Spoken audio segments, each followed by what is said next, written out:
Welcome to Through the Bible via FEBC Radio. Join us in discovering the beauty and mystery of God's Word. Each study is amazing in its own way. Let's begin.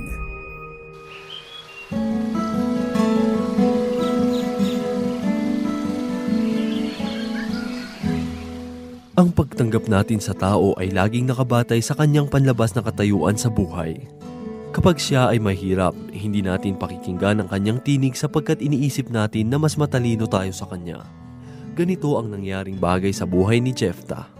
Anak siya ng ipinagtabuyang babae, ngunit ano ang ginawa ng Diyos sa kanya?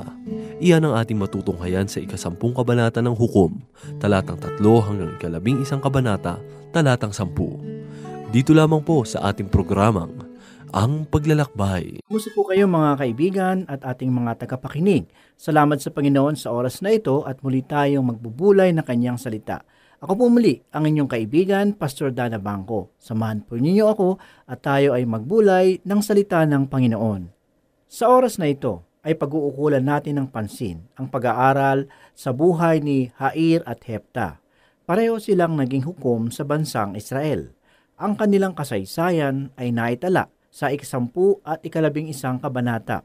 Ano ang kanilang naging bahagi sa kasaysayan at buhay ng bansang Israel? Ito po ang aalamin natin sa ating pag-aaral sa mga nabanggit na kabanata. Ito ang inyong kaibigan at pastor sa Himpapawid na maghahatid sa inyo ng mensahe mula sa salita ng Diyos na makapagbibigay kalakasan sa inyong espiritual na buhay. Basahin po natin ang kasaysayan ni Jair sa 10 kabanata ng Hukom. Ganito ang mababasa natin sa 1 hanggang 5 talata. Pagkamatay ni Abimelech, si Tola ang naging hukom ng Israel. Siya ay anak ni Puwa at apo ni Dodo, buhat sa lipi ni Isakar. Sa Samir siya nakatira, sa kaburulan ng Ephraim. 23 taon siyang namahala sa Israel, at nang mamatay ay inilibing sa Israel. Ang pumalit kay Tola ay si Jair na taga Galaad na namahalang 22 taon. 30 ang kanyang anak at may kanya-kanyang asno. Sa Galaad ay may 30 lungsod na ang tawag ay Lungsod Jair. Namatay siya at inilibing sa Kamon. Si Jair ay itinalaga ng Diyos na hukom sa bayang Israel matapos na mamatay si Tola. Katulad ni Tola, wala ding binanggit ang 10 kabanata na nagawang dakila si Jair bilang hukom. Ang tanging nabanggit tungkol sa kanya ay ang pagkakaroon niya ng 30 anak na lalaki at ang pagbibigay niya ng asno sa bawat isa sa kanila. Ngayon, ano ang makikita natin sa talang ito ni Jair? Mayroon tayong pangunahing katotohanan na makikita natin sa buhay ni Jair. Una, ang kasaganaang walang layunin. Ang ikalawa, kayamanang walang kaakibat na impluwensya. Ikatlo, katanyagang walang kapangyarihan. Sa panahong iyon, ang asno ay palatandaan ng kasaganaan. Ito ang isang bagay na nagbibigay katibayan sa kalagayan ng buhay o kayamanan ng isang tao. Halimbawa, sa Aklat ng Mga Hukom, 5 kabanata, 10 talatang, mababasa natin ang tungkol sa isang asno na sagisag ng katanyagan. Ganito ang ating mababasa. Saysayin ninyo, kayong mga nakasakay sa mapuputing asno, kayong nakaupo sa maiinam na alpombra, at kayong lumalakad sa daan. Ang talatang ito ay tumutukoy sa mga taong may mataas na kalagayan sa lipunan at sa pamunuan. Ang asno ay sagisag ng kayamanan at ito ang hayop na sinasakyan ng isang hari. Ganoon din naman, sinasabi ng Biblia na ang asno ay isang hayop na sagisag ng kapayapaan. Samantalang ang kabayo ay sagisag ng pakikidigma, kung kaya't kalimitan, asno ang sinasakyan ng sinumang hari dahil ito'y sagisag ng kasaganaan at kapayapaan. Ang Panginoong Hesus ay sumakay sa asno noong pumasok sa Jerusalem. Ipinahayag ito ni Propeta Zacarias. Ganito ang mababasa natin sa aklat ng Zacarias, 9 na kabanata, 9 na talata. Magalak ka ng husto, o anak na babae ni Zion. Sumigaw ka ng malakas, o anak na babae ng Jerusalem. Narito ang iyong hari ay dumarating sa iyo. Siya ay matuwid at matagumpay, mapagpakumbaba at nakasakay sa isang asno, sa isang batang asno na anak ng asnong babae. Hindi sinabi ni Zacarias na si Jesus ay mapagpakumbaba dahil sa sumakay siya sa asno. Dahil ang katotohanan, si Jesus ay isang tunay na mapagpakumbabang hari at ito'y bahagi ng kanyang dakilang katangian. Siya ay mapagpakumbaba, bagamat nakasakay sa asno na ang tanging sumasakay lamang ay ang hari. Sa katunayan, kung hindi siya isang hari, hindi sana siya karapat-dapat na sumakay sa asno. Ang mga taong sumalubong sa kanya ay pinatunayan at tinanggap ang katotohanan na siya ay dakilang hari. Siya ay pinapurihan at sumigaw ng hosanas sa hari ng mga hari. Kung babalikan natin ang buhay ni Jair, isa siyang taong kilala at mayaman. Isang palatandaan nito ang kanyang kakayanang bigyan ng asno ang bawat isa sa kanyang 30 anak na lalaki. Ito ang palatandaan na siya ay amang mapagmahal, mapagbigay sa kanyang mga anak, at sa aking palagay, sunod sa layaw ang mga ito sa kanya. Ipinanganak nga ang 30 anak ni Jair sa karangyaan at may kutsaritang ginto sa kanilang mga bibig. Ngunit walang sinabi na ibang bagay tungkol kay Jair, maliban sa kanyang pagkakaloob ng mga asno sa kanyang 30 anak. Ang tanong, nagdulot ba ng kapurihan sa Diyos ang pagbibigay ni Jair ng asno sa kanyang mga anak? Nakatulong kaya na maging mabuting hukom si Jair? Nagdulot ba ito ng pagpapala sa bayang Israel?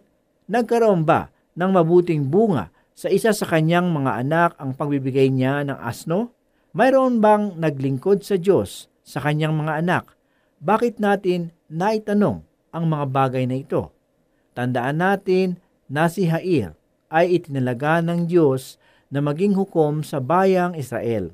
At bilang hukom, siya'y may mga pangunahing tungkulin na dapat gampanan. Una, bilang hukom, tungkulin niyang magbigay karangalan sa Diyos sa lahat ng kanyang ginagawa at gagawin. Ikalawa, tungkulin niyang panatiliin ang kanyang paglagong espiritual bilang isang hukom dahil siya ay lingkod ng Diyos. Ikatlo, bilang hukom, dapat niyang tiyakin na makabubuti sa Israel ang mga bagay na kanyang ginagawa.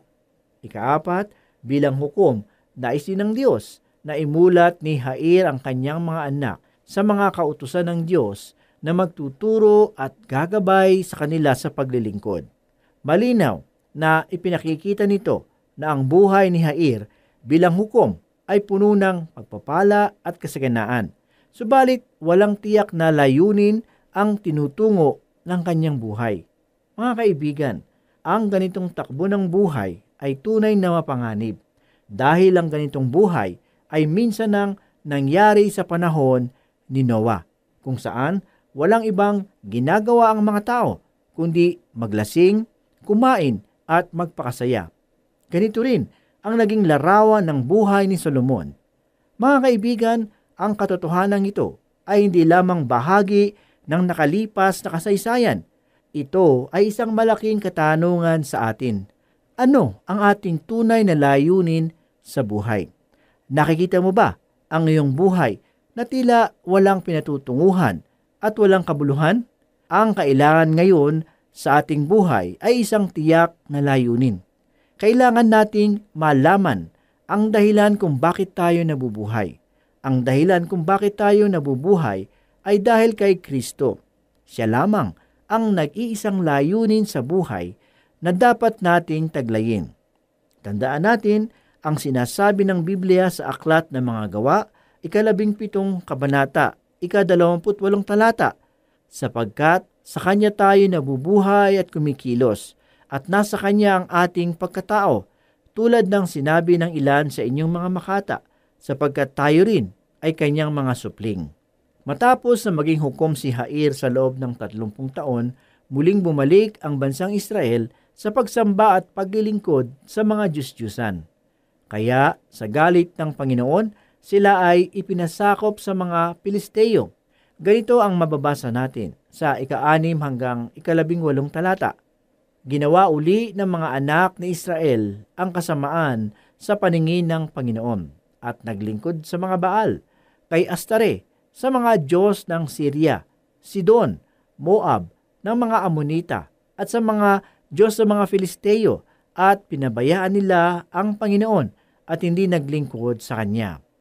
Kaya't ang galit ng Panginoon ay nagningas laban sa Israel at Kanyang ipinagbili sila sa kamay ng mga Filisteo at ng mga anak ni Amon. Kanilang pinahirapan at inapi ang mga anak ni Israel ng taong iyon. 18 taon nilang pinahihirapan ang lahat ng mga anak ni Israel na nasa dako roon ng Hordan sa lupain ng mga Amoreyo na nasa Gilead. Ang mga anak ni Amon ay tumawid sa Hordan upang labanan din ang Huda, ang Ephraim, anupat ang Israel ay lubhang nahirapan. Kaya't dumaing sa Diyos ang mga anak ni Israel. Hindi ba't iniligtas ko kayo mula sa mga Ehipsyo, sa mga Amoreyo, sa mga anak ni Amon at sa mga Filisteo? Gayon din sa mga Sidonyo, sa mga Amalekita, at sa mga Amonita na nagpahirap sa inyo. Kayo'y dumaing sa akin at iniligtas ko kayo sa kanilang mga kamay. Gayunmay, pinabayaan ninyo ako at kayo'y naglingkod sa ibang Diyos, kaya't hindi ko na kayo ililigtas. Humayo kayo at dumaing sa mga Diyos ng inyong pinili. Hayaang iligtas nila kayo sa panahon ng inyong kapighatian. At sinabi ng mga anak ni Israel sa Panginoon, kami ay nagkasala sa Panginoon. Kami nagkasala. Gawin mo sa amin ang anumang gusto mo. Iligtas mo lamang kami sa araw na ito. Kaya't inalis sa kanila ang ibang mga Diyos at naglingkod sa Panginoon at ang kanyang espiritu ay nagdalamhati dahil sa kapighatian ng Israel. Pagkatapos, ang mga anak ni Amon ay nagtipon at nagkampo sa Gilead at ang mga anak ni Israel ay nagtipon at nagkampo sa Mispa. Ang taong bayan at ang mga pinuno sa Gilead ay nag-usap. Sino ang lalaking magpapasimulang lumaban sa anak ni Amon? Siya ay magiging pinuno sa lahat ng taga-Gilead. Sa dami ng karanasan ng bansang Israel, sa paulit-ulit nilang pagkakaalipin sa mga bansang nakapalibot sa kanila, dapat sanay natutunan na nila ang isang dakilang katotohanan. Na sa tuwing tatalikuran nila ang Diyos at sumamba at maglingkod sa mga Diyos-Diyusan, saka naman ipinagagapi at ipinaaalipin sila ng Diyos sa kaaway nilang bansa. Ang mga talata na ating binasa ay isa sa mga pangyayari na magpapatunay sa paulit-ulit na pagkakasala ng bansang Israel. Kaya naman, paulit-ulit din silang nagagapi at nagiging alipin ng mga Filisteo at Amonita. Ako'y naniniwala na ang pangunahing suliranin ng bansang Israel ay ang kalagayan at nilalaman ng kanilang puso. Katulad ng sinabi ni Propeta Jeremias sa kanyang aklat sa 17 kabanata sa 9 hanggang 10 talata. Ang puso ay mandaraya kaysa lahat ng bagay at lubhang napakasama. Sinong makauunawa nito? Akong Panginoon ay sumisiyasat ng pag-iisip at sumusubok ng puso upang ibigay sa lahat ang ayon sa kanilang mga lakad, ayon sa bunga ng kanyang mga gawa. Tunay na ang bawat isa sa atin ay hindi nakababatid ng puso ng sinuman. Sa katunayan, madali sa atin na ituro ang mga Israelita upang ipaalam ang kanilang kasalanan, ngunit hindi natin nakikita ang sarili nating kasalanan. Kumusta ang puso mo bilang mga mananampalataya kay Kristo? Ang katotohanan, marami sa atin ang sinasabi na mananampalataya, ngunit malayo ang puso sa Diyos. Ito ang tunay na katangian ng puso ng tao. Papalit-palit ng kanilang pinapahalagahan at katapatan. Kung bakit puno ng kaguluhan sa ating bansa ay dahil na rin sa hindi maayos na kalagayan ng tao. Ang puso ng marami ay tigib sa kasakiman, kalayawan, kasamaan, at marami pang tulad ng mga ito. Ang ating katapatan sa paglilingkod sa Diyos ay hindi maituturing na ganap at dalisay. Dahil sa likod ng ating mga puso, marahil ay may nagtatagong mga makasariling hangarin, pag-iimbok at kasakiman. Kaya nga, sa tuwina, ibinibigay tayo ng Diyos sa kahirapan, kaguluhan at pagkakabahabahagi. Tandaan po natin na ang Diyos lamang ang tanging may kakayanan na ayusin at ibalik ang katiwasayan sa ating buhay. Kung tayo'y lalapit at hilinging linisin sa mga karumihang itinataglay sa ating mga puso, nakatitiyak ako na magagawa ng Diyos na maging mapayapa ang ating buhay. Katulad ng bansang Israel, sila ay tumalikod sa tunay na Diyos at naglingkod sa mga Diyos-Diyusan. Kaya naman, napuno ng kaguluhan ang kanilang buhay. Magsilbi sanang babala ang pangyayaring ito sa ating buhay. Samantala, matapos manungkulan si Jair bilang hukom ng Israel, siya ay pinalitan ni Jefta na isang Galyadita. Ganito ang mababasa natin sa 11 kabanata, 1 hanggang 11 talata. Si Jefta na Gileadita ay isang malakas na mandirigma, ngunit siya ay anak ng isang upahang babae. Si Gilead ang ama ni Jefta. Ang asawa ni Gilead ay nagkaanak sa kanyang mga lalaki. Nang lumaki ang mga anak na kanyang asawa, ay kanilang pinalaya si Jefta. At sinabi nila sa kanya, ikaw ay hindi magmamana sa sambahayan ng aming mga ama, sapagkat ikaw ay anak ng ibang babae. Nang magkagayoy, tumakas si Jefta sa kanyang mga kapatid at tumira sa lupain ng Tob. Doon ay nakasama ni Jefta ang mga lalaking bandido at sumasalakay na kasama siya. Pagkaraan ng ilang panahon, ang mga anak ni Amon ay nakipagdigma sa Israel.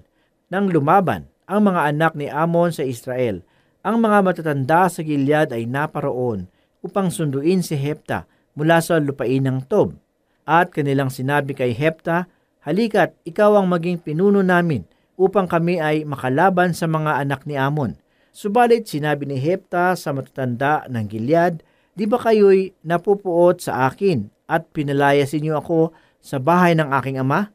Kung gayoy, bakit kayo naparito sa akin ngayong kayo ay nasa paghihirap? At sinabi ng matatanda sa Gilead kay Jefta, kaya kami ay bumabalik sa iyo ngayon ay upang makasama ka namin at makipaglaban sa mga anak ni Amon. At ikaw ay magiging pinuno naming lahat na taga-Gilead. Sinabi ni Jefta sa mga matatanda sa Gilead, kung pauuwiin ninyo ako upang makipaglaban sa mga anak ni Amon at ibibigay sila ng Panginoon sa harap ko, magiging pinuno ba ninyo ako? At sinabi kay Jefta ng matatanda sa Gilead, ang Panginoon ang maging saksi natin. Tiyak na aming gagawin ang ayon sa iyong salita.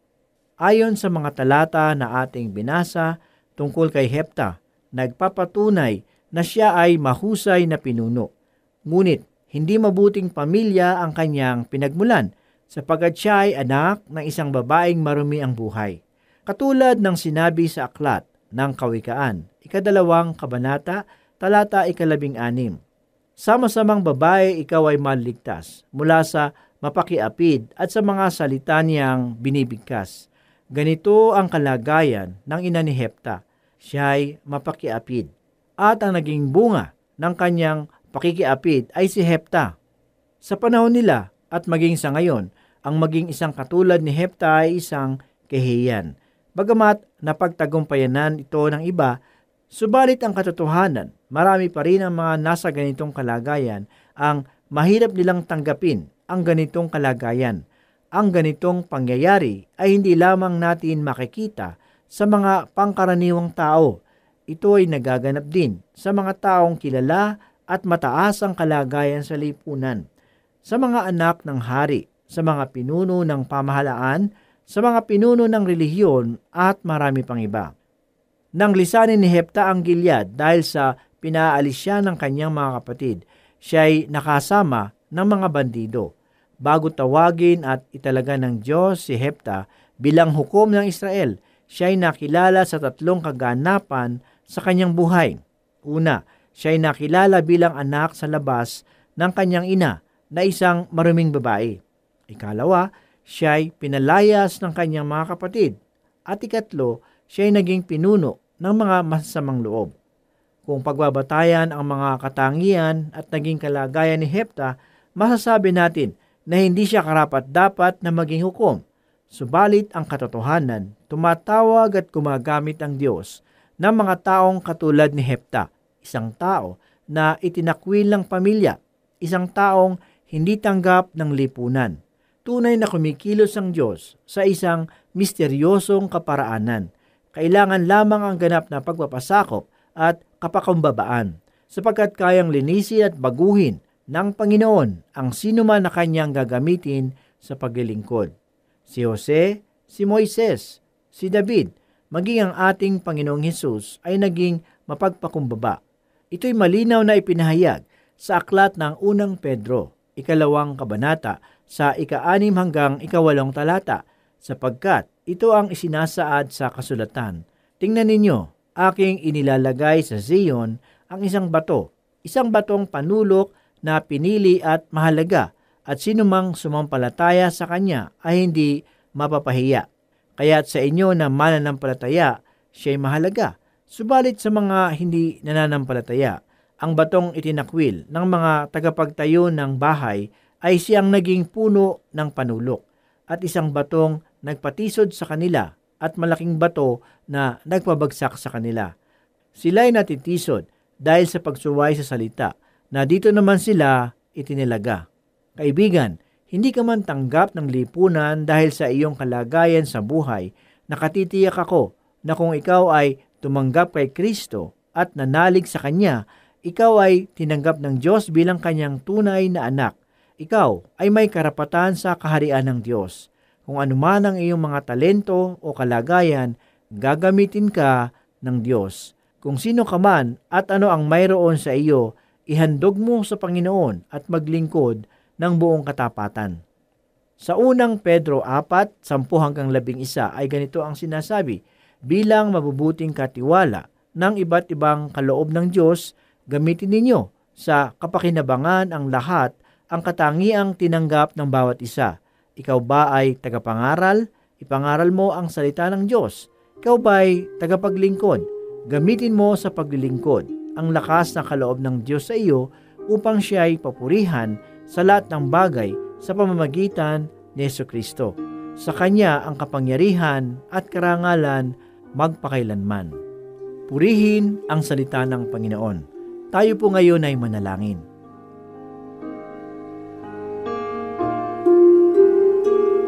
Muli, Ama, kami po ay nagpapasalamat sa pagkakataong ito. Salamat po muli sa mga katotohanan na aming nasumpungan sa pagbubulay ng iyong banal na aklat. Ito po muli ay naging kalakasan ng aming pananampalataya sa iyo. Ito po ang aming mga samot na langin sa pangalan ni Jesus. Amen. For more teaching from God's whole Word, you can listen through this station, FEBC Radio. For questions, comments, Bible requests, or learning resources, email us at dzasinfo@febc.ph. This is Through the Bible. See you again for more learning on the next episode.